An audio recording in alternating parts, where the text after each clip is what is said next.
시간이 되었습니다. 피아노 조각에 맞춰서 살아계신 하나님께 예배드리도록 하겠습니다.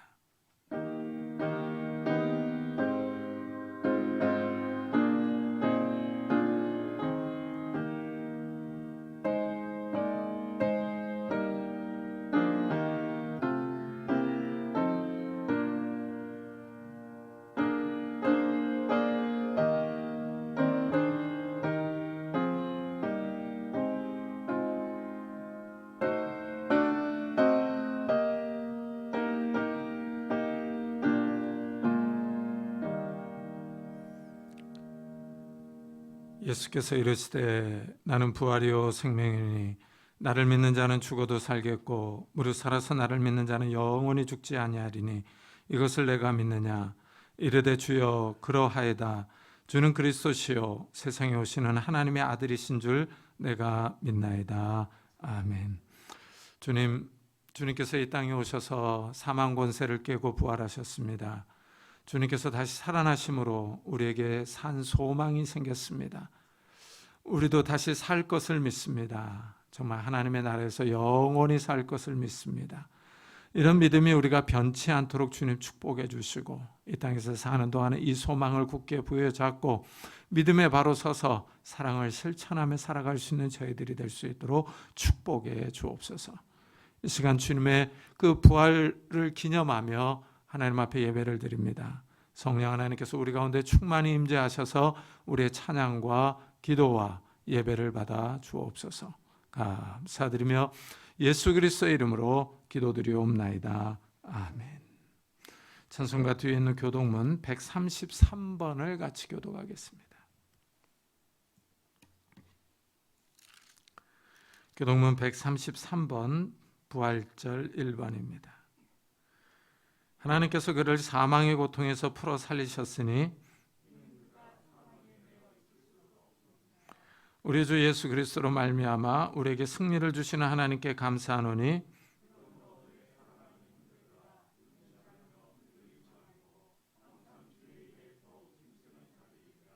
이 말을 할 때 예수께서 친히 그들 가운데 서서 이르시되 너에게 평강이 있을지어다 하시니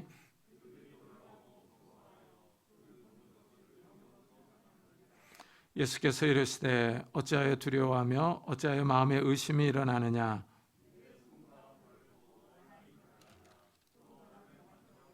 영은 살과 뼈가 없으되 너희 보는 바와 같이 나는 있느니라.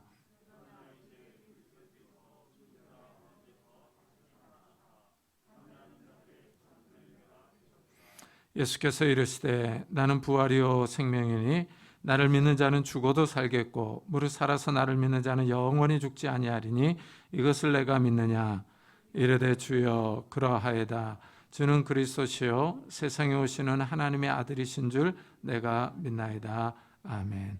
사도신경으로 신앙을 고백하겠습니다.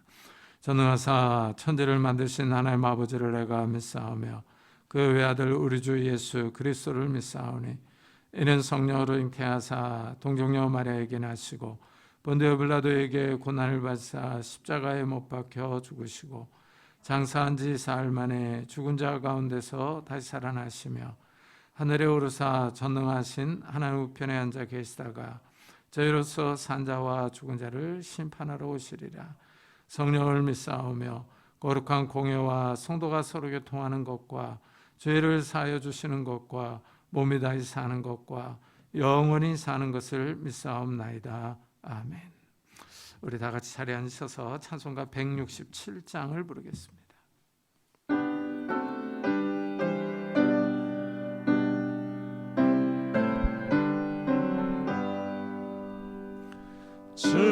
즐겁도다 이날 세세의 할 말 사망 권세 깨고 하늘이 열려 죽은 자가 다시 살아나와서 생명의 주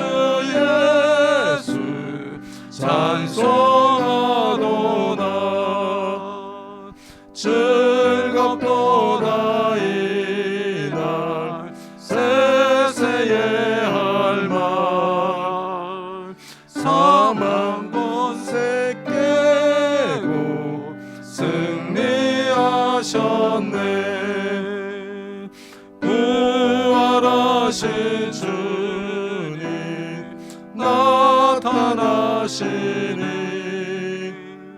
천지 만물 모두 새 옷 입었네. 꽃은 만발하고 잎이 우거져 승리하신 주를 찬송하도다. 즐겁도다 이날 세세의 할말. 사망 권세 깨고 승리하셨네. 생명의 주 예수 죽음 이기고 무덤 문을 열고 살아나셨네. 주의 말씀대로 이루어져서 사흘 만에 다시 살아나셨네. 즐겁도다 이날 세세의 할말. 사망 권세 깨고 승리하셨네.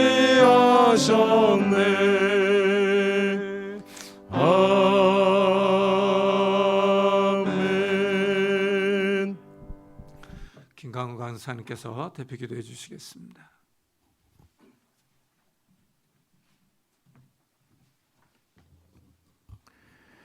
기도하겠습니다. 우리가 살아도 주를 위하여 살고 죽어도 주를 위하여 죽나니 그러므로 사나 죽으나 우리가 주의 것이로다. 이를 위하여 그리스도께서 죽었다가 다시 살아나셨으니 곧 죽은 자와 산 자의 주가 되려 하심이라. 아멘. 은혜와 사랑의 하나님 감사합니다. 죄악으로 영원한 죽음을 맞이할 수밖에 없던 우리를 이렇게 하나님과 화목하게 하시고 천국 소망을 꿈꾸게 하심을 감사드립니다. 오늘 아침 예수 그리스도의 부활의 기쁨을 찬양하며 예배드릴 때에 오직 하나님 홀로 영광 받는 시간 되게 하여 주시옵소서. 우리의 죄가 많음을 고백합니다. 코로나 바이러스는 계속 기승을 부리며 그로 인해 많은 후유증을 남기고 있습니다. 또한 전쟁은 그치지 않고 인간의 잔혹함과 죄악됨을 더욱 드러내고 있습니다. 이러한 소식들 속에서 그리스도인들이 깨어 하나님께 돌이켜 회개할 때에 우리의 죄를 용서하여 주시옵소서. 일상이 아직 회복되지 못했지만 부활 주일을 맞아 이렇게 모여 예배를 드립니다. 부활의 기쁜 소식이 어두운 세상에 빛과 같이 퍼지게 하여 주시고 그로 인해 슬퍼하는 자에게 화관을, 죄를 대신하여 기쁨을, 슬픔보다는 찬송의 옷을 입혀 주시옵소서. 이 시간 하나님의 말씀을 듣습니다.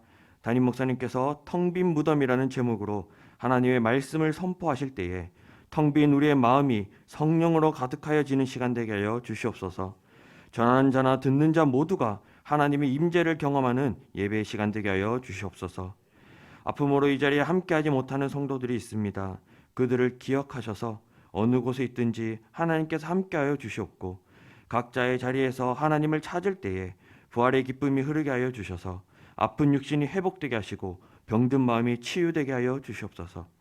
선교지에서 말씀을 전하시는 선교사님들에게도 큰 능력 주셔서 부활의 역사가 나타나며 귀한 열매가 맺히는 사역되게 하여 주시옵소서. 우리의 참 소망 되시고 부활의 첫 열매 되시는 예수 그리스도의 이름으로 기도드렸습니다. 아멘.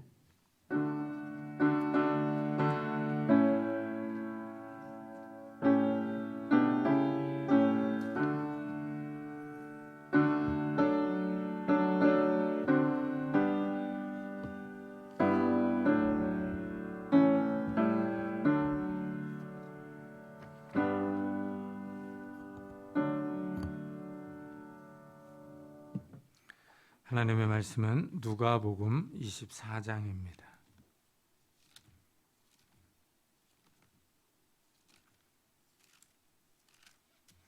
누가복음 24장 1절부터 12절까지 저와 여러분이 한 절씩 교독하겠습니다.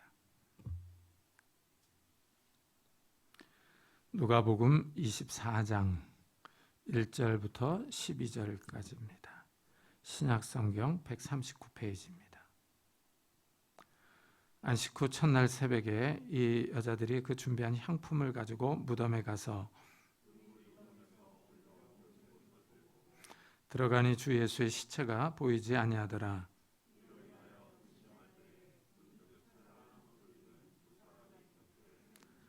여자들이 두려워 얼굴을 땅에 대니 두 사람이 이르되 어찌하여 살아있는 자를 죽은 자 가운데서 찾느냐.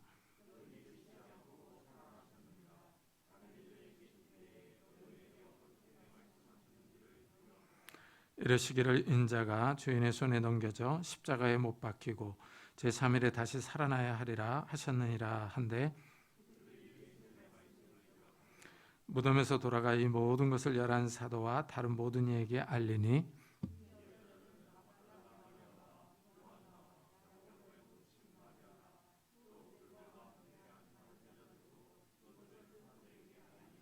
사도들은 그들의 말이 허탄한 듯이 들려 믿지 아니하나 베드로는 일어나 무덤에 달려가서 구부려 들여다보니 세마포만 보이는지라 그 된 일을 놀랍게 여기며 집으로 돌아가니라.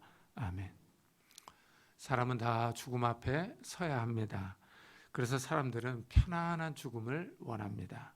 이 사람이 죽을 때 나타나는 전조 증상이 있습니다. 호스피스 의사의 말을 들어보면은 임종 전에 나타나는 증상은 잠이 많아지고 피부색이 변합니다. 대변의 양은 많아지고 소변의 양은 줄어듭니다. 이런 증상들이 나타나면 사랑하는 가족과의 이별을 준비하라고 말합니다. 이렇게 죽음 전에는 증상이 있습니다. 사람은 다 죽기 때문에 마음이 아프지만 준비해야 합니다. 그런데 아이러니한 사실은 사람들은 부활을 준비하지 않는다는 겁니다. 사람들은 죽으면 모든 것이 끝난다고 생각하기 때문입니다. 간혹 잠시 의식을 잃었다가 다시 깨어난 사람들은 있어도 다시 살아난 사람은 없기 때문입니다. 그러나 기독교는 부활을 말합니다. 이 사람은 마지막 때에 다시 살아난다고 주장합니다. 부활은 마지막 때 예수님이 재림하실 때 일어날 사건입니다. 이 부활이 있을 것을 미리 보여주는 사건이 바로 예수님의 부활입니다. 예수님의 부활은 역사의 종말에 일어날 그 사건을 미리 당겨서 보여줍니다. 그리고 성도들이 이 부활의 영광에 참여할 것을 예언합니다. 예수님의 부활을 보여주는 사건이 바로 오늘 말씀입니다. 오늘 말씀은 텅 빈 무덤을 증거하고 있습니다. 예수님이 십자가에서 죽었습니다. 예수님을 따르던 여인들이 안식 후 첫날에 예수님의 시신의 향품을 바르기 위해서 무덤에 갔습니다. 무덤에 도착해 보니 무덤 입구를 막아놓았던 돌이 옮겨져 있습니다. 여기서 안식 후 첫날이라고 하는 표현에 주목해야 합니다. 안식일은 금요일 저녁부터 토요일 저녁까지입니다. 안식 후 첫날이니까 일요일을 의미합니다. 일요일 이른 아침에 여인들이 예수님의 무덤을 찾아갔지만 예수님은 무덤에 계시지 않았습니다. 일요일 아침에 부활한 겁니다. 이래서 기독교는 안식일을 지키지 않고 주일을 지킵니다. 이 기독교는 일요일을 주일로 부릅니다. 이 주일은 주님의 날이라는 뜻입니다. 주님께서 부활하신 날을 기념하는 겁니다. 신약 시대에 들어서 안식일이 주일로 변했습니다. 안식일은 토요일이지만 주일은 일요일입니다. 날이 변했습니다. 이것이 큰 의미가 있습니다. 언약의 시대가 변했다는 겁니다. 새 언약의 시대가 도래했습니다. 하나님이 과거에 시내산에서 이스라엘과 언약을 맺었습니다. 하나님은 이스라엘의 하나님 여호와가 되고 이스라엘은 하나님의 백성이 되었습니다. 이 시내산 언약의 표징이 바로 안식일입니다. 이래서 안식일을 가리켜서 영원한 언약이라고 부릅니다. 이스라엘 자손이 안식일을 지켜서 그것으로 대대로 영원한 언약을 삼을 것이니 이는 나와 이스라엘 자손 사이의 영원한 표징이며 하고 말합니다. 안식일은 하나님과 이스라엘 사이의 관계를 보여주는 징표입니다. 이래서 이스라엘은 안식일을 지키는 일에 아주 열심입니다. 안식일을 지킴으로 하나님의 백성이라는 신분을 유지하는 겁니다. 현대 유대인들도 마찬가지입니다. 현대 이스라엘 사회에서는 안식일이 시작되는 금요일 저녁에 정통 유대인들이 호불하기를 불면서 안식일이 시작하는 것을 알립니다. 그리고 상점 문을 다 닫으라고 재촉하면서 다닙니다. 현대 유대인들이 안식일을 지키는 일에 아주 열심입니다. 이것은 구약시대의 옛 언약 안에 있기를 원하는 겁니다. 이래서 그들은 유대교입니다. 우리는 기독교입니다.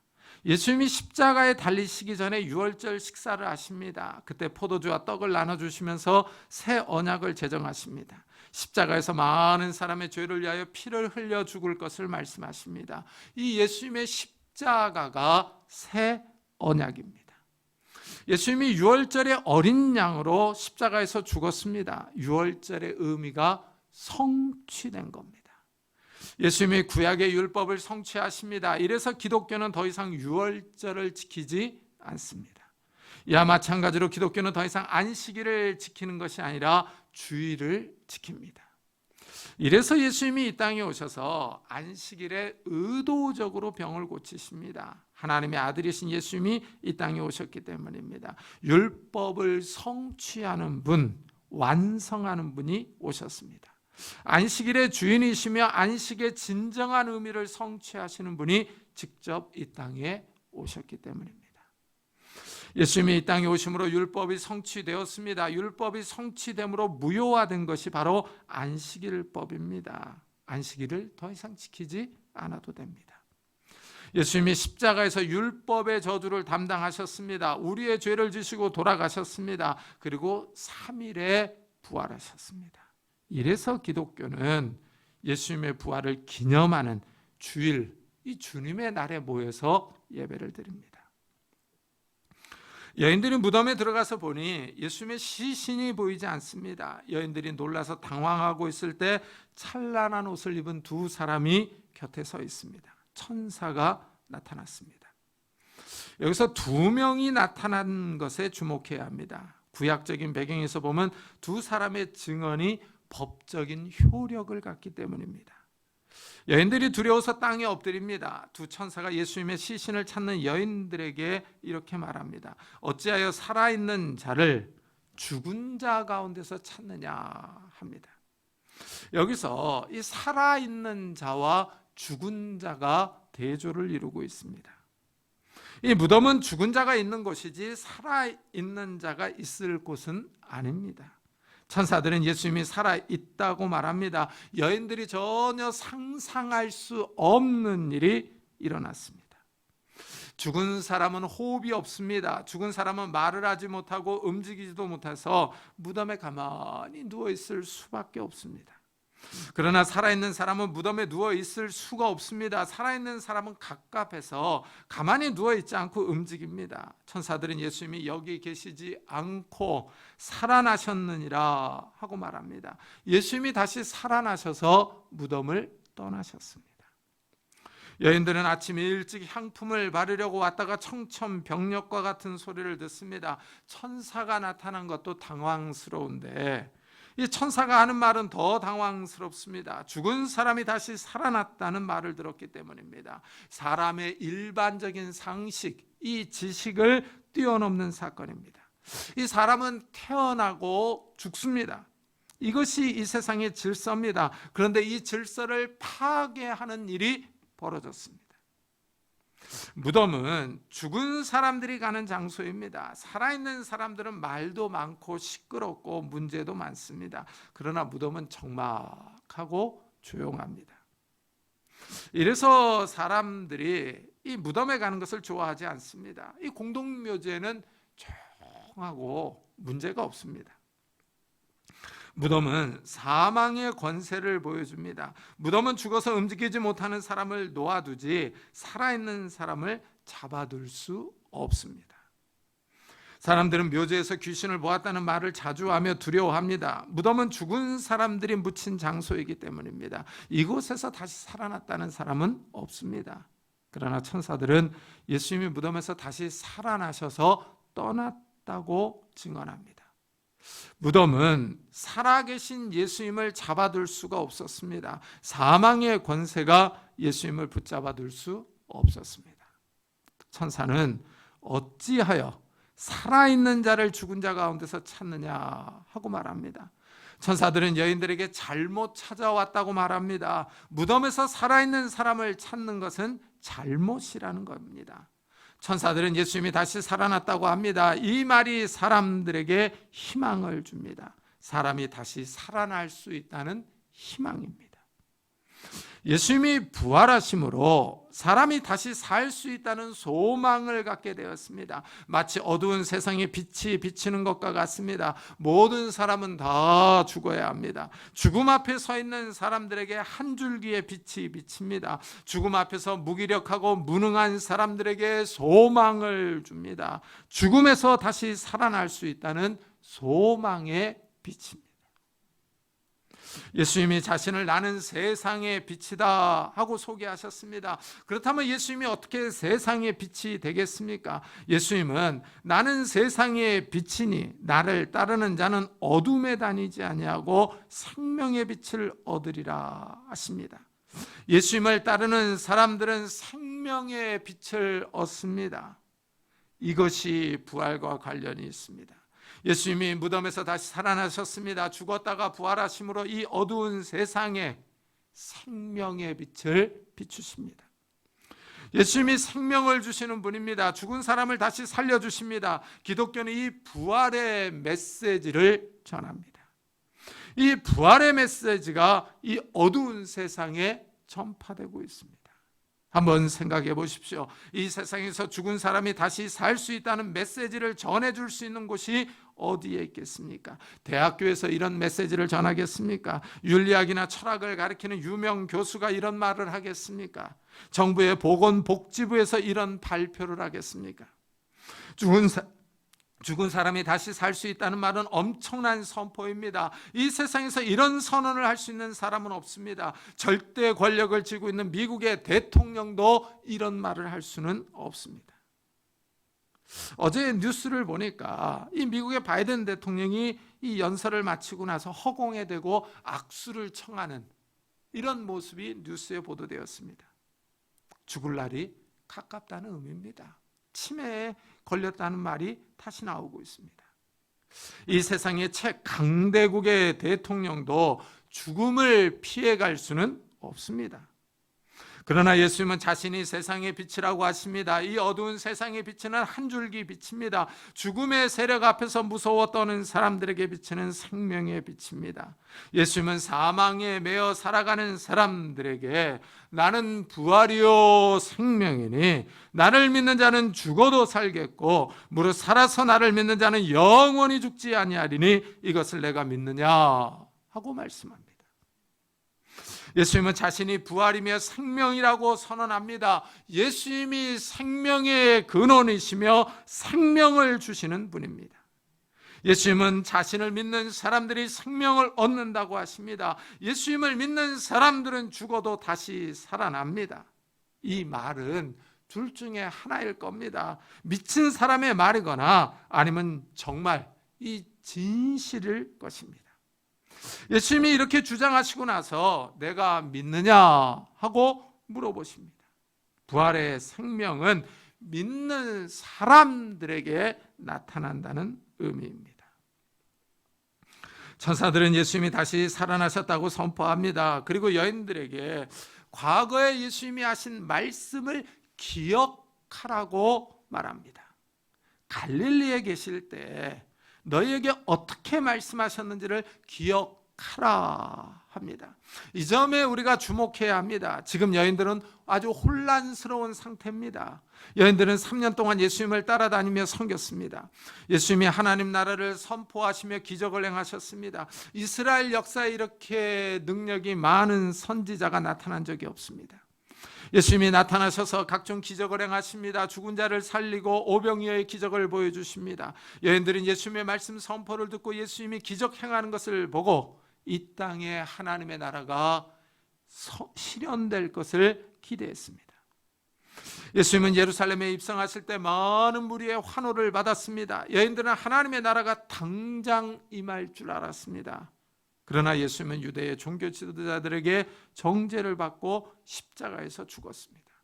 이 여인들에게는 충격적인 사건이 벌어진 겁니다. 이제 3일이 지났습니다. 예수님의 죽음으로 모든 것이 혼란스럽고 뒤죽박죽이 되었습니다. 엎친 데 덮친 격으로 무덤에 예수님의 시신까지 없어졌습니다. 무덤이 텅 비었습니다. 여기서 천사를 보았습니다. 천사는 과거에 예수님이 하셨던 말씀을 기억하라고 합니다. 이렇게 혼란스러운 상황에서 천사는 말씀을 기억하라 하고 말합니다. 예수님이 살아계실 때 하신 말씀대로 이 모든 일이 이루어졌기 때문입니다. 말씀이 성취되었다는 사실을 깨달으면 이 모든 상황을 이해할 수 있습니다. 그러나 여인들은 말씀의 의미를 아직 깨닫지 못합니다. 여기서 우리도 적용점을 찾습니다. 우리의 모든 상황이 혼란스럽고 어려울 때 하나님의 말씀을 기억해야 합니다. 하나님의 말씀을 묵상하며 말씀을 믿고 따라갈 때 하나님이 우리를 도와주시며 인도해 주십니다.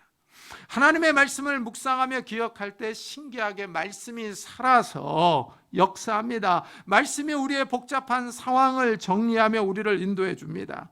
예수를 믿는 성도들도 죄로 치우치며 세상 향락을 즐기려는 성향이 강합니다. 하나님은 말씀으로 이런 성도들을 흔들며 성도들의 영혼을 깨웁니다. 말씀은 성도들의 죄를 지적하며 죄의 길을 버리라고 성도들의 생각을 흔들어냅니다. 바른 길로 가라고 경고합니다. 우리가 말씀을 기억할 때 말씀이 우리의 영혼을 깨우는 겁니다. 과거에 예수님께서 갈릴리에서 제자들에게 하신 말씀이 있습니다. 천사는 예수님께서 살아계실 때 하셨던 말씀을 기억하라고 합니다. 인자가 죄인의 손에 넘겨져 십자가에 못 박히고 제3일에 다시 살아나야 하리라.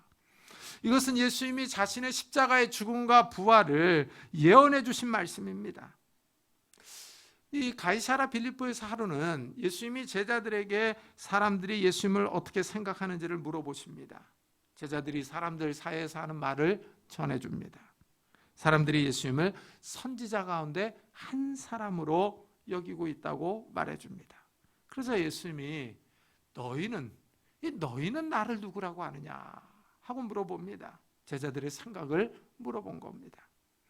이 질문에 성질 급한 베드로가 주는 그리스도시요 살아계신 하나님의 아들이십니다 하고 대답합니다.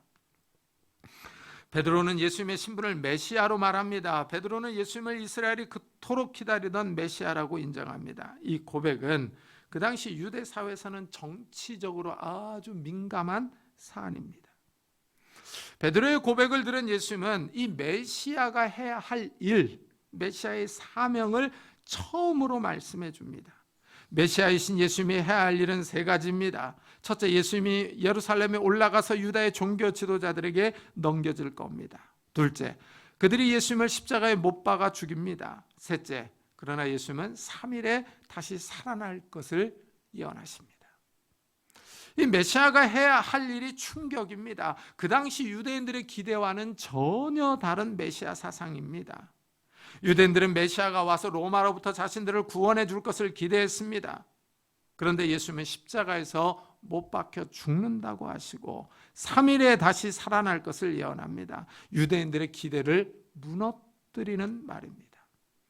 베드로가 생각하기에는 결코 이런 일이 벌어져서는 안 됩니다. 그래서 베드로가 예수님을 붙잡고 책망합니다. 그러자 예수님이 베드로를 향해서 사탄아, 내 뒤로 물러가라. 너는 나를 넘어지게 하는 자로다. 내가 하나님의 일을 생각하지 아니하고 도리어 사람의 일을 생각하는도다 하고 책망합니다. 이상한 일이 벌어졌습니다. 선생님과 제자가 싸웁니다. 서로 메시아에 대한 기대가 달라서 벌어진 일입니다. 베드로는 메시아가 오셨으니 이제 유대인들을 로마로부터 구원해야 한다고 생각합니다. 그러나 예수님은 십자가에서 죽고 다시 살아난다고 하십니다. 예수님은 부활하심으로 하나님의 구원을 완성하실 계획입니다. 예수님이 베드로를 향하여 사탄아 내 뒤로 물러가라 하고 명령하십니다. 사탄이 지금 베드로에게 영향을 미치고 있습니다. 사탄이 베드로의 생각을 흔들어 놓고 있습니다. 사탄은 베드로가 하나님의 일을 생각하지 않고 인간적인 생각을 하게 만듭니다. 사탄은 사람의 생각 속에서 이렇게 역사합니다. 그래서 사탄이 사람에게 이상한 생각을 하게 만듭니다. 무엇보다도 인간적인 생각에 근거하여 하나님을 대적하게 합니다. 겉으로 보기에는 인권을 생각하게 하는 것 같지만 하나님의 말씀과 반대되는 생각을 하게 만듭니다. 이 베드로는 메시아가 결코 죽을 수 없다고 생각합니다. 십자가에 못 박히는 일이 절대 일어나서는 안 되는 일이라고 합니다. 왜냐하면 이 십자가의 형벌은 그 당시 중범죄자들이 당하는 사형 방법이었기 때문입니다. 십자가는 나무입니다. 율법의 관점에서 보면 나무에 달린 자는 하나님께 저주받은 자이기 때문입니다. 그러나 하나님의 생각은 다릅니다. 하나님의 아들이신 예수님이 십자가에서 죽음으로 인간이 당해야 할 율법의 저주를 예수님이 대신 담당하기를 원합니다. 더 나아가 예수님이 십자가에서 죽음으로 인류의 죄를 위한 희생 제물이 되기를 원하십니다. 예수님이 인간의 죄를 위하여 대신 속죄의 죽음을 죽는 겁니다. 베드로는 사람이 죽으면 끝난다고 생각합니다. 그러나 하나님은 그렇게 생각하지 않습니다. 3일에 다시 살아날 것을 예언하십니다. 여기에 하나님의 구속 계획의 정점이 드러납니다. 죽음은 끝이 아닙니다. 죽음은 새로운 시작입니다. 예수님이 죽으시고 다시 살아나십니다. 사망의 권세를 깨고 부활하십니다.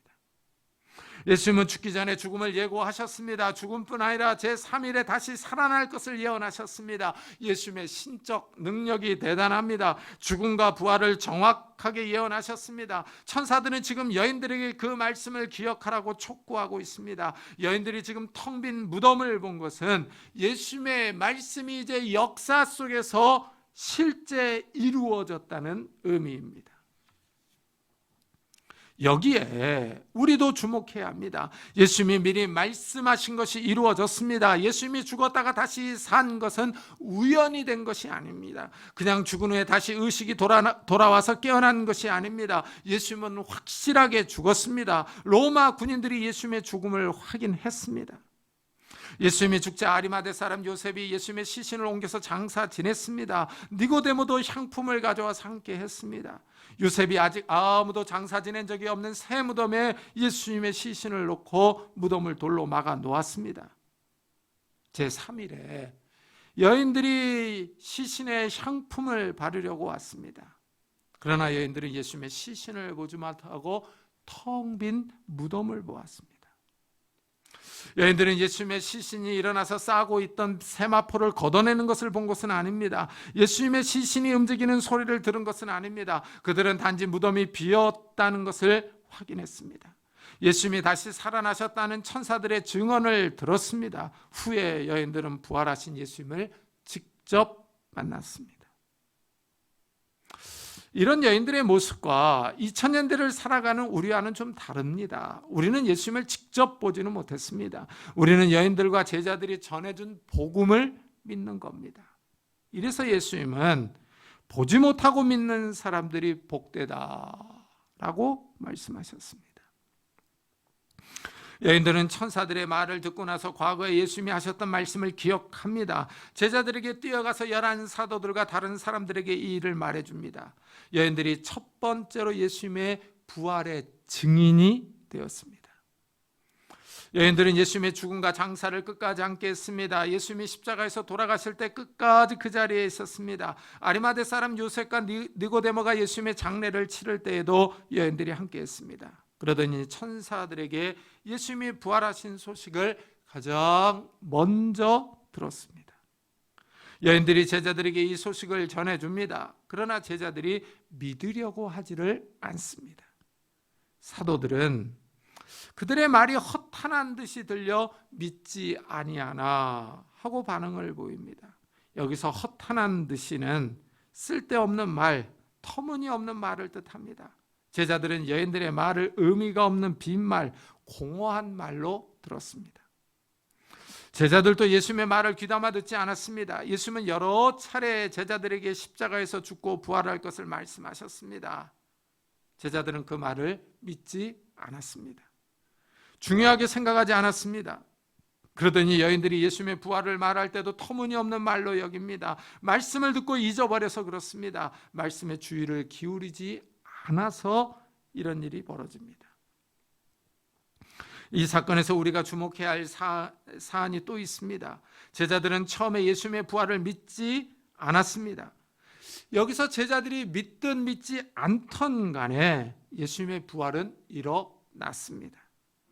제자들의 불신앙은 주관적입니다. 그러나 예수님의 부활은 부인할 수 없는 객관적인 사실입니다. 세상 사람들이 예수님의 부활을 부인한다고 해서 예수님의 부활이 없어지는 것이 아닙니다. 사람들의 부인은 어디까지나 주관적입니다. 많은 사람이 믿지 않고 부인한다고 해서 하나님이 하신 구원의 일이 사라지지 않습니다. 현대사회는 많은 사람의 뜻을 중요하게 여깁니다. 여론조사가 중요합니다. 많은 사람이 동의하고 동조하면 법도 바뀌고 대통령도 바뀝니다. 다수의 의견이 중요합니다. 이래서 정치인들은 항상 여론을 의식하며 살핍니다. 그러나 이런 여론조사는 하나님께 통하지 않습니다. 많은 사람이 동의한다고 해서 하나님의 구원 계획이 취소되지 않습니다. 민주주의 원리에 따라 투표한다고 해서 예수님의 부활이 없던 일로 되는 것은 아닙니다. 사람들의 부인과는 상관없이 예수님이 부활하셨습니다. 문제는 내가 이 사실을 믿느냐 믿지 않느냐 하는 것입니다. 개개인의 반응이 중요합니다. 이 사실을 믿는 사람들은 생명의 부활로 나아갑니다. 그러나 믿지 않는 사람들은 영원한 심판과 저주로 나아갑니다. 예수님이 나는 부활이요 생명이니 나를 믿는 자는 죽어도 살겠고 무릇 살아서 나를 믿는 자는 영원히 죽지 아니하리니 하고 말씀하신 후에 끝에 이렇게 물어보십니다. 이것을 내가 믿느냐 하십니다. 내가 믿는 것이 중요합니다. 이 질문이 오늘날의 나에게 그대로 적용이 됩니다. 예수님이 부활이요 생명이신 것을 믿습니까? 믿는 사람들은 천국에서 부활한 몸으로 영원히 삽니다. 예수님이 부활하신 것처럼 우리도 부활하여 하늘의 영광에 참여할 줄을 믿습니다. 오늘 부활절을 맞아 예수님의 부활을 마음 깊이 새기는 성도님들이 되시기를 예수 그리스도의 이름으로 축복합니다.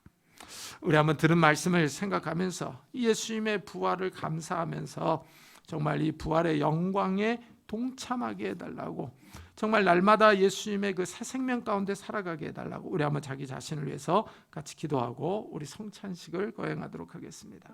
하나님 감사합니다. 이 아침에 저희들의 발걸음을 주의 전으로 인도해 주시고 하나님의 귀한 말씀을 듣게 하여 주시니 감사합니다.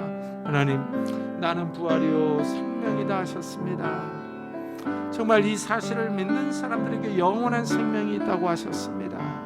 주님, 우리가 믿습니다. 주님의 부활을 믿습니다.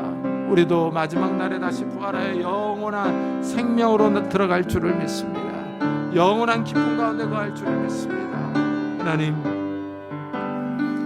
이 시간에 하나님 우리에게 찾아오셔서 이 부활의 생명을 저희들에게 허락해 주시고 부활의 기쁨을 저희들에게 허락하셔서 이 험하고 악한 세대를 힘있게 살아갈 수 있는 저희들이 될 수 있도록 은혜를 더하여 주시옵소서. 은혜를 더하여 주옵소서. 정말 모든 상황들이 시끄럽고 혼란스럽습니다. 우리가 말씀을 기억하면서 정말 주님의 부활의 소망을 가지고 힘있게 담대하게 살아갈 수 있는 성도들이 될 수 있도록 주여 축복해 주시옵소서. 주님 함께 해주시옵소서.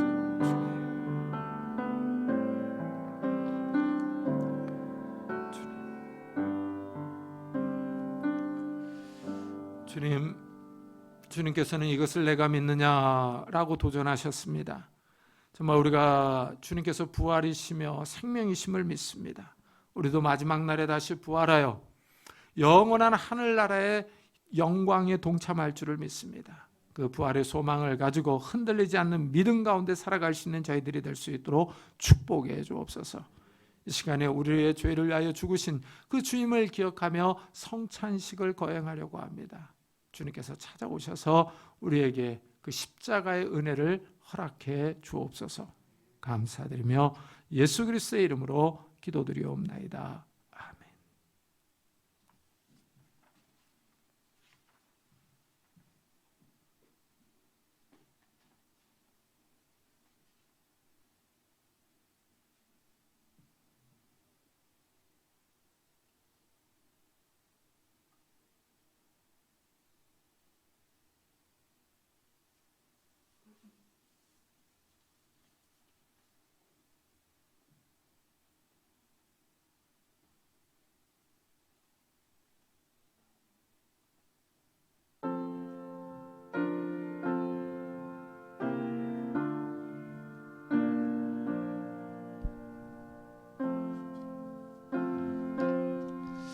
이 성찬식은 우리 주 예수님께서 친히 세우셔서 이 그리스도를 기념하여 그의 재림하시기까지 그 십자가의 죽음을 기억나게 하는 의식입니다. 이 예식은 세례교인들과 입교자만이 떡과 잔을 받을 수 있습니다. 세례교인이라 할지라도 양심의 가책을 느끼는 분은 스스로 삼가는 것이 좋습니다. 주 예수 그리스도께서 잡히시던 날 저녁에 떡을 가지고 축사하시며 제자들에게 떼어주셨습니다. 주님의 본보하심을 따라 저도 여러분들에게 이 떡을 나누어 드립니다. 십자가를 묵상하며 거룩히 이 성찬에 참여하시기를 바랍니다. 우리 다 같이 기도드리겠습니다. 이것은 너희를 위하는 내 몸이니 이것을 행하여 나를 기념하라 하신 주님, 이제 우리가 주님의 뜻을 받들어 이 거룩한 성찬에 참여합니다. 우리에게 은혜와 긍휼을 베풀어 주셔서 이 떡을 대할 때 신령한 은혜가 넘칠 수 있도록 축복해 주옵소서. 감사드리며 예수 그리스도의 이름으로 기도드리옵나이다. 아멘.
우리 주님께서 식후에 잔을 가지사 축사하신 후에 이 잔은 나의 피로 세운 새 언약이니 이것을 행하여 마실 때마다 나를 기념하라 하셨습니다.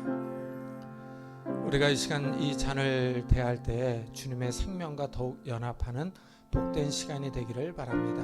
기도드리겠습니다. 내 살을 먹고 내 피를 마시는 자는 영생을 가졌고 마지막 날에 내가 그를 다시 살리리라 하신 주님, 우리가 이 잔을 마시며 우리가 주님의 사랑에 이르고 이 피에 참여함으로 생명에 이르고자 하오니 더욱 큰 은혜를 베풀어 주옵소서. 감사드리며 예수 그리스도의 이름으로 기도드리옵나이다. 아멘.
기도드리겠습니다. 주님, 우리가 이 시간에 주님의 죽으심을 기억하며 성찬식을 거행했습니다. 우리의 죄를 위하여 십자가를 지시고 우리에게 새 생명을 주기 위해 부활하신 그 주님을 찬양하며 감사드립니다. 이 부활의 큰 기쁨이 우리들의 삶에 넘치게 해주시고 이 힘들고 험한 세상을 살아가는 동안에 이 부활의 능력으로 함께하여 주셔서 우리가 힘있게 살아갈 수 있도록 축복해 주옵소서. 이 부활의 기쁨이, 능력이 우리가 천국 가는 그날까지 우리를 인도할 수 있도록 은혜를 베풀어 주옵소서. 감사드리며 예수 그리스도의 이름으로 기도드리옵나이다. 아멘.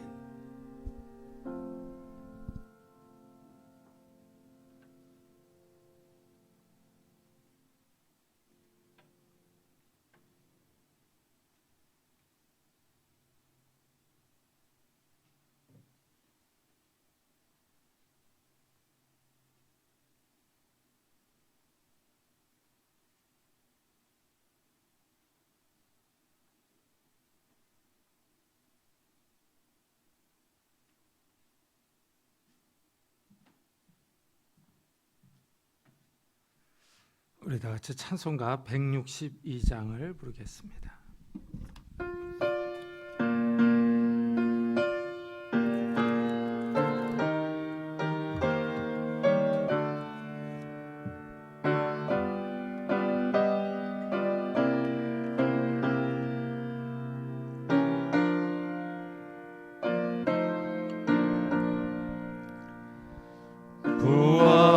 부활하신 그 세주 나 항상 섬기네. 온 세상 전원에도 주 정령 서셨네. 그 은혜로운 손길 부드러운 음성 주 예수 나와 함께 늘 계시네. 예수 늘 살아계셔서 주 동행하여 주시며 늘 말씀하시네. 예수 내 구세주 예수 내 맘에 살아계시네. 늘 살아계시네.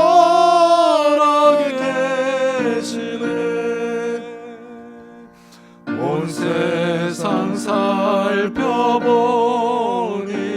주 사랑 알겠네.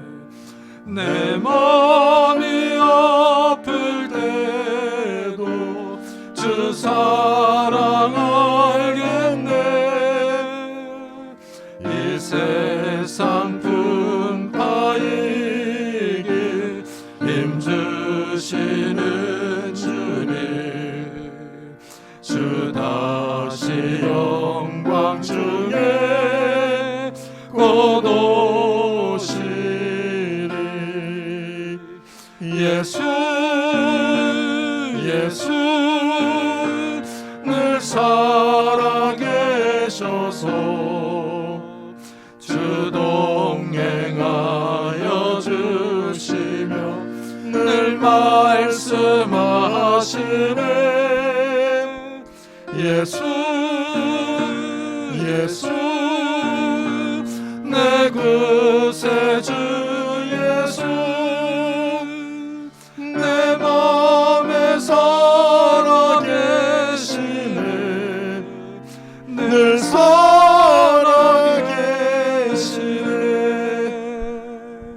주 믿는 성도들아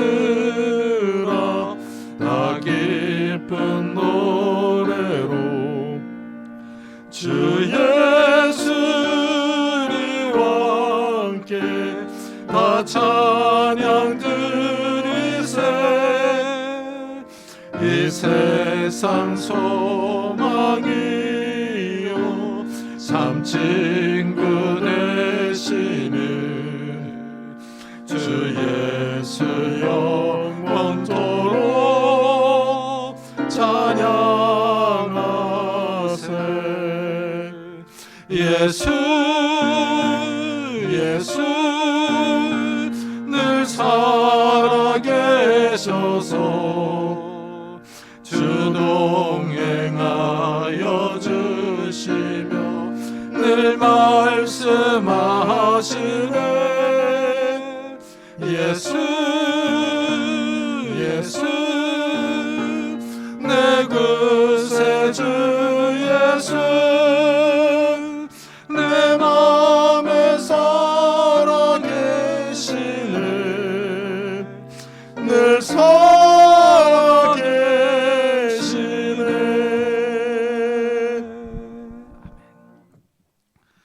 하나님 감사합니다.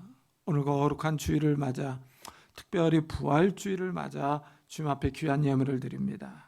하나님, 우리가 11조로 감사헌금으로 주일헌금으로 이 예물을 드립니다. 하나님, 이 예물을 받아주시고 우리의 삶에 찾아오셔서 부활의 기쁨과 능력으로 함께해 주시기를 원합니다. 하나님, 우리의 경제적인 활동에 하나님께서 함께하여 주셔서 정말 하나님께서 주시는 은혜와 능력과 복이 임할 수 있도록 축복해 주옵소서.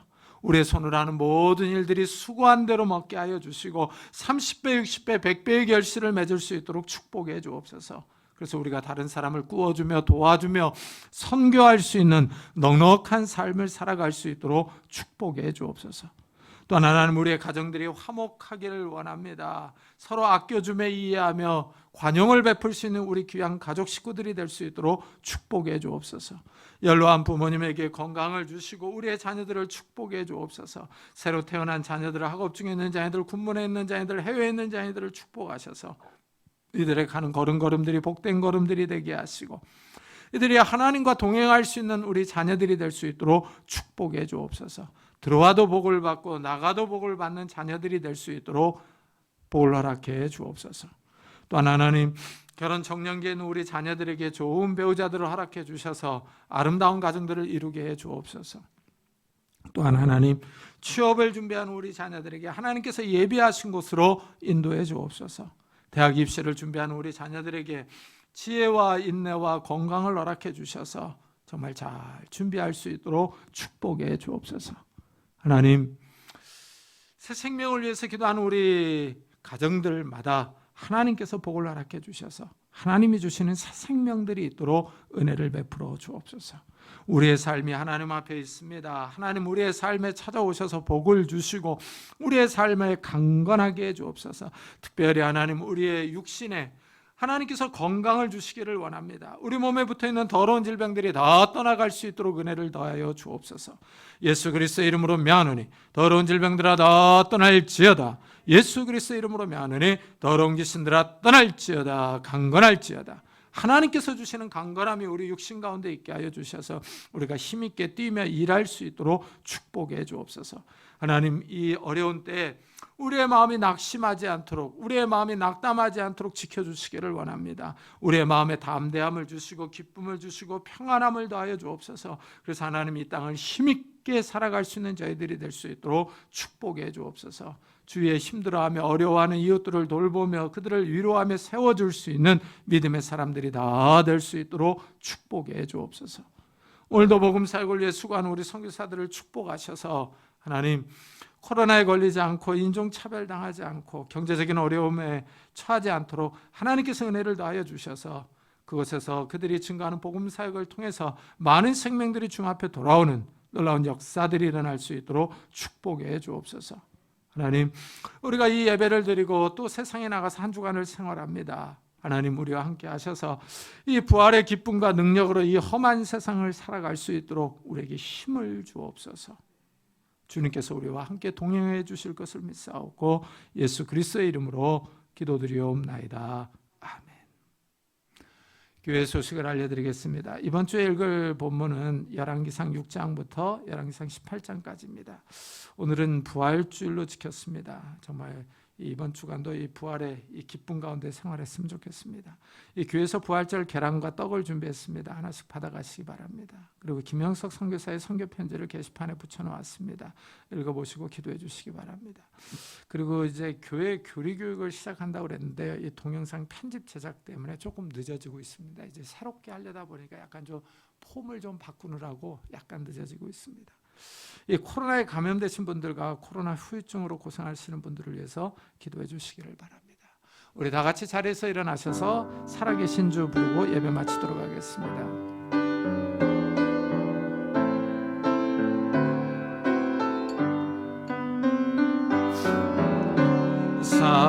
살아계신 주 나의 참된 소망 걱정 근심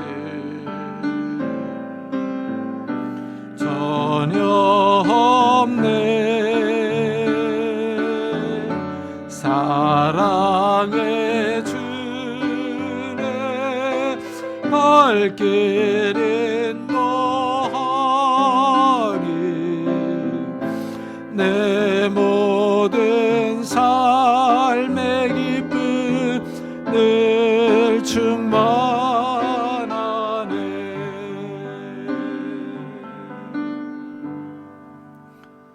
지금은 우리 주 예수 그리스도의 은혜와 하나님의 사랑과 성령님의 교통하심이 이 어렵고 혼란스러운 세대 가운데서 부활의 능력과 기쁨으로 살아가기로 다짐하며 돌아가는 우리 사랑하는 성도들과 가정과 산업과 교회 위에 지금부터 영원토록 함께 하시기를 간절히 축원하옵나이다. 아멘.